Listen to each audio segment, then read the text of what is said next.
Pertama, dalam bab ini adalah hadis nomor 586. Saya langsung bacakan saja. Dari Buraidah radhiyallahu anhu, dia berkata, Rasulullah sallallahu alaihi wasallam bersabda, "Kuntu nahaitukum an ziyaratil kuburi fazuruha." Diriwayatkan oleh Imam Muslim. Kata Nabi SAW, saya dahulu melarang kalian berziarah kubur, namun sekarang berziarahlah kepadanya. Dalam satu riwayat, "Faman arada an yazura al-qubura falyazur, fa innaha tudzakkiruna al-akhirah." Barang siapa ingin ziarah kubur, maka berziarahlah, karena sesungguhnya ziarah kubur mengingatkan kita kepada akhirat. Saudaraku seiman, seperti biasa hadits ini kita coba paparkan dulu secara global maknanya, kemudian insya Allah kita akan coba kutip faedah-faedah dan mutiara daripada hadits ini. Baik teman-teman sekalian, ziarah kubur adalah bagian daripada sunnah Nabi alaihi salatu wassalam. Dan sudah disebutkan dalam riwayat ini tujuannya agar kita mengingat hari pulang kita atau hari akhirat. Di mana setiap orang di antara kita pasti akan kembali nanti kepada Tuhannya Allah subhanahu wa ta'ala. Sebagai seorang muslim kita yakin ini bagian daripada rukun iman kita yang kelima. Yaitu iman kepada hari kiamat. Rangkaiannya adalah iman terhadap kematian, kemudian alam barzah, kemudian hari kebangkitan dan penimbangan amal saleh dan amal buruk, kemudian ada surga dan neraka. Semoga Allah subhanahu wa ta'ala menjadikan kita hamba-hamba Allah yang selalu taat kepadanya, mengisi waktu-waktu dunia ini semua dengan amal saleh dan ketaatan, serta juga meninggal nanti akan masuk ke dalam surga firdausnya tanpa hisab dan diselamatkan dari api neraka. Allahumma amin. Jadi kita akan menuju ke sana. Kuburan akan memberikan peringatan yang sangat luar biasa kepada setiap orang di antara kita, karena dia akan bisa berpikir kalau kuburan yang sedang dia lalui, liang lahat, ya, dan batu nisan itu di dalamnya ada manusia yang seperti dia, seperti kita dulu.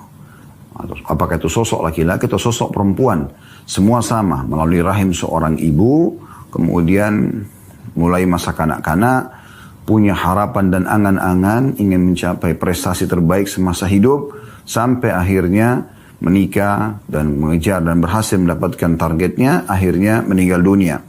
Dan kita pun akan seperti itu. Awalnya sama, pertengahannya mungkin sedikit berbeda dari sisi angan-angan dan harapan, namun akhirnya akan sama juga, yaitu meninggal. Allah subhanahu wa ta'ala ya memberikan banyak sekali peringatan-peringatan tentang masalah ini.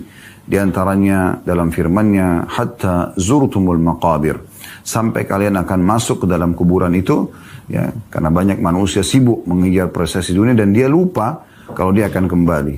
Islam tidak pernah melarang seseorang itu mengejar prestasi dunia.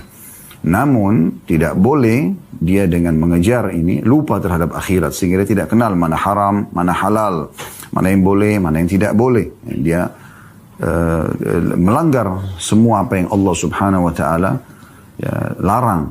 Sehingga akhirnya dia tidak berpikir akan ada hisab di hari kiamat nanti, dan membuat dia bermasalah. Ya. Dia bermasalah di sini, artinya dia bermasalah dari sisi ya, hisab di hadapan Allah subhanahu wa ta'ala nanti pada hari kiamat. Jadi oleh karena itu Nabi SAW mengingatkan juga dalam banyak riwayat-riwayat. Di antaranya beliau pernah melewati kuburan bersama para sahabat. Kemudian beliau mengatakan, sesungguhnya ya, orang ini ditunjuklah kuburan tersebut. Nah, dia sudah dalam liang lahat gitu kan. Lebih mencintai 2 rakaat yang sempat kalian lakukan daripada dunia dan seluruh isinya. Iya saudaraku.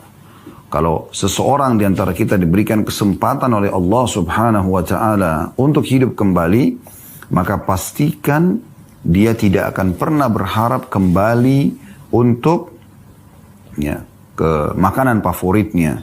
Dia tidak akan pernah kembali meeting, menyelesaikan proyek miliaran, atau bahkan tidur dengan istri atau suaminya, atau kumpul dengan teman-temannya. Tapi umumnya mereka akan berharap kalau Allah berikan kesempatan mereka hidup, maka disebutkan dalam surah Al-Mu'minun, surah nomor 23 ayat 99. Qala rabbi irji'un la'alli a'malu salihan fima tarakt.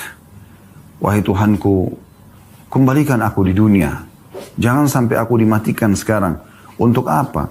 Kembali ke makanan favoritnya, untuk kembali lagi ke aktivitas umumnya yang dia lakukan dalam keseharian, tidak saudaraku. Tapi dia berharap bisa kembali ke dunia untuk beramal soleh dari amal-amal soleh yang telah dia tinggalkan dulu. Tapi Allah sudah mengingatkan lanjutan ayatnya, kalla innaha kalimatun huwa qailuha, sama sekali tidak mungkin terjadi. Itu hanya ucapan perkataan yang diucapkan oleh mulutnya saja. Jadi tidak akan mungkin bisa terjadi. Jangan sampai teman-teman sekalian kita nanti pada saat meninggal baru menyesal. Ya, kenapa kok kita dulu kita tidak beramal saleh? Kenapa dulu ini melalaikan sholat, puasa, zakat, sedekah, baik yang wajib ataupun yang sunnah ya.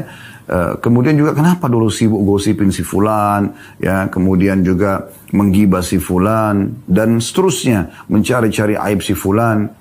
Kita berharap semoga di hari kemerdekaan ini teman-teman sekalian Allah subhanahu wa ta'ala berikan kita ya, kesatuan dan persatuan dan sudah menghentikan semua aktivitas menjatuhkan satu sama yang lain, mencari aib satu sama yang lain.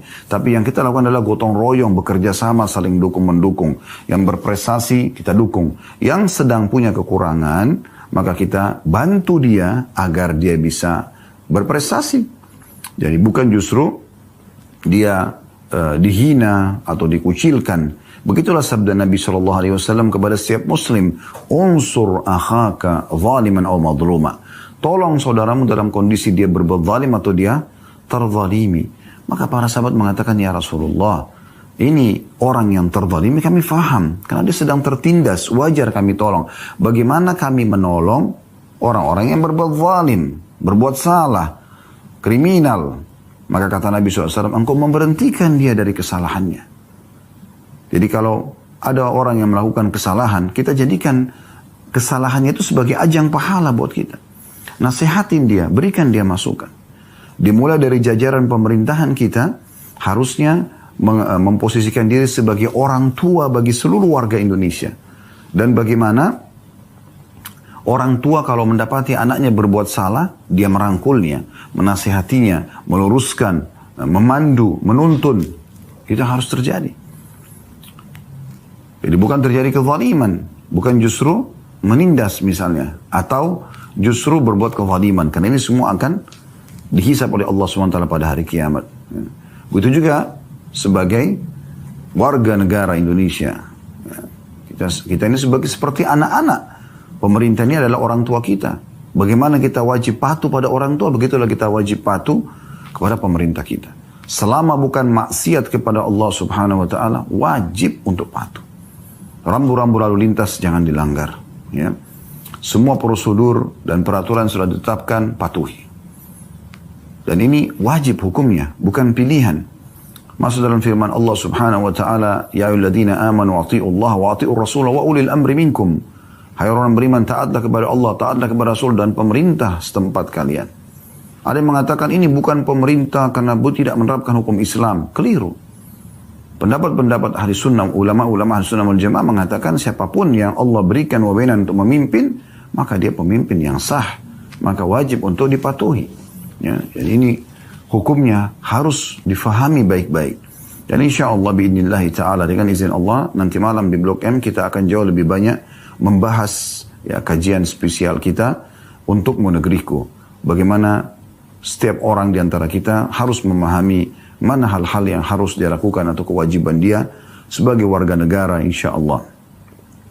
Baik teman-teman sekalian, ini gambaran global daripada hadis bagaimana Nabi alaihi salatu wassalam memerintahkan kita untuk menziarahi kubur dan mengingat akhirat dari ziarah kubur itu. Maksudnya mengingat akhirat sini adalah jangan sampai kamu meninggal, kemudian kamu belum banyak memiliki amal saleh dan masih banyak dosa. Apalagi kalau dosanya berhubungan dengan sesama manusia. Ingat sabda Nabi SAW, saudaraku seiman, kata Nabi SAW, sesungguhnya Allah masih bisa memaafkan ya, kesalahan-kesalahan yang berhubungan dengan hak Allah. Tapi ada satu buku, bagian daripada buku amal, yang Allah tidak akan ikut campur sampai pemiliknya memaafkannya. Yaitu apapun yang berhubungan dengan makhluk. Apapun yang berhubungan dengan hak orang lain. Ingat, sudah kami paparkan tadi. Bagaimana pemerintah menaungi sebagai orang tua dan merangkul agar masyarakatnya terus berkembang sebagaimana orang tua memandu anak-anaknya untuk berkembang pesat dan akhirnya menjadi kader-kader terbaik bagi negara, dan begitu juga masyarakat bagaimana mendukung orang tuanya, ya, bagaimana menunjukkan prestasi terbaik sehingga akhirnya terjadilah satu kesatuan yang sangat luar biasa dan akhirnya menjadi buah bibir di tengah-tengah kehidupan manusia. Oh, ternyata orang tua dan anak itu sukses, dua-duanya baik, dua-duanya sempurna. Dan tentu saja teman-teman sekalian, ini berbahaya sekali kalau seandainya kita lalai atau kita melalaikannya. Karena permasalahan dengan sesama manusia ini berat sekali. Mohon maaf. Berat sekali. Ya. Kata Nabi SAW, apakah kalian tahu siapa orang yang bangkrut? Maka para sahabat mengatakan, ya Rasulullah, yang tidak ada dirham dan dinarnya. Kata Nabi SAW, tidak, bukan itu. Itu ringan kalau hanya tidak ada dirham dan dinar. Tapi orang yang bangkrut sebenarnya adalah justru orang yang membawa lengkap pahala sholat, pahala puasa, pahala haji, pahala sedekah di hari kiamat nanti, tapi dia datang sekaligus juga pernah mencaci maki orang yang ini, pernah memukul orang yang itu, pernah mengambil haknya orang yang ini, dan mereka semua menuntut di hadapan Allah Subhanahu wa taala. Kemudian diambillah pahala-pahala dia, amal-amal soleh yang pernah dikerjakan diberikan kepada orang-orang yang menuntut tadi. Kalau seandainya sudah dibagi-bagi pahala sholatnya, puasanya, zakatnya, sedekahnya, masih ada saja orang yang menuntut, maka diambil dosa-dosa orang yang menuntut tersebut lalu dibebankan kepada dia. Bagaimana orang ini tidak bangkrut? Dia yang sibuk beramal soleh di dunia, sholatnya, puasanya, zakatnya dan seterusnya, kemudian dipanen dan dinikmati oleh orang lain di hari kiamat. Hanya karena dia menyakiti orang lain, tidak memberikan hak orang lain. Begitu juga yang lebih berat lagi, karena kalau pahalanya tidak cukup untuk membalas atau dibayarkan kepada orang yang menuntut, maka dosa-dosa orang lain, zina orang lain, mabuknya orang lain, ribanya orang lain, durhaka sama orang tua orang lain, dan seterusnya dibebankan kepada dia. Sehingga dia disiksa karena dosa orang lain. Bukankah betul-betul orang ini bangkrut, saudara seiman? Maka mari di hari kemerdekaan ini kita memperbaiki dan introspeksi diri. Kira-kira apa yang keliru di dalam diri kita? Sehingga ke depannya kita selalu menjadi orang yang mengikuti perintah-perintah Allah Subhanahu wa taala. Karena orang yang mengikuti perintah Allah ini pasti baik. Karena disuruh jujur, amanah, tanggung jawab, bakti sama orang tua, berbuat baik secara umum. Dan dilarang untuk berbuat hal-hal yang buruk seperti bohong, menipu, manipulasi, memukul, membunuh, dan seterusnya. Kriminal yang sudah semua manusia tahu tentunya. Dilarang dalam Islam dengan ancaman-ancaman yang luar biasa. Jadi kalau Anda mengikuti peraturan Allah Subhanahu wa taala, pastikan Anda akan menjadi orang yang baik dan sempurna, gitu kan? Dan ini harapan kita insya Allah ke depannya. Semoga seluruh warga Indonesia tidak terkecuali, dari jajaran pemerintahan sampai masyarakatnya, semuanya saling gotong royong untuk menjadi orang-orang yang saling mendukung semua prestasi baik, dan juga kita menasihatin dan menuntun orang-orang yang masih keliru, sehingga kita menjadi satu kesatuan, dan itulah yang diharapkan dari para pendiri negara ini.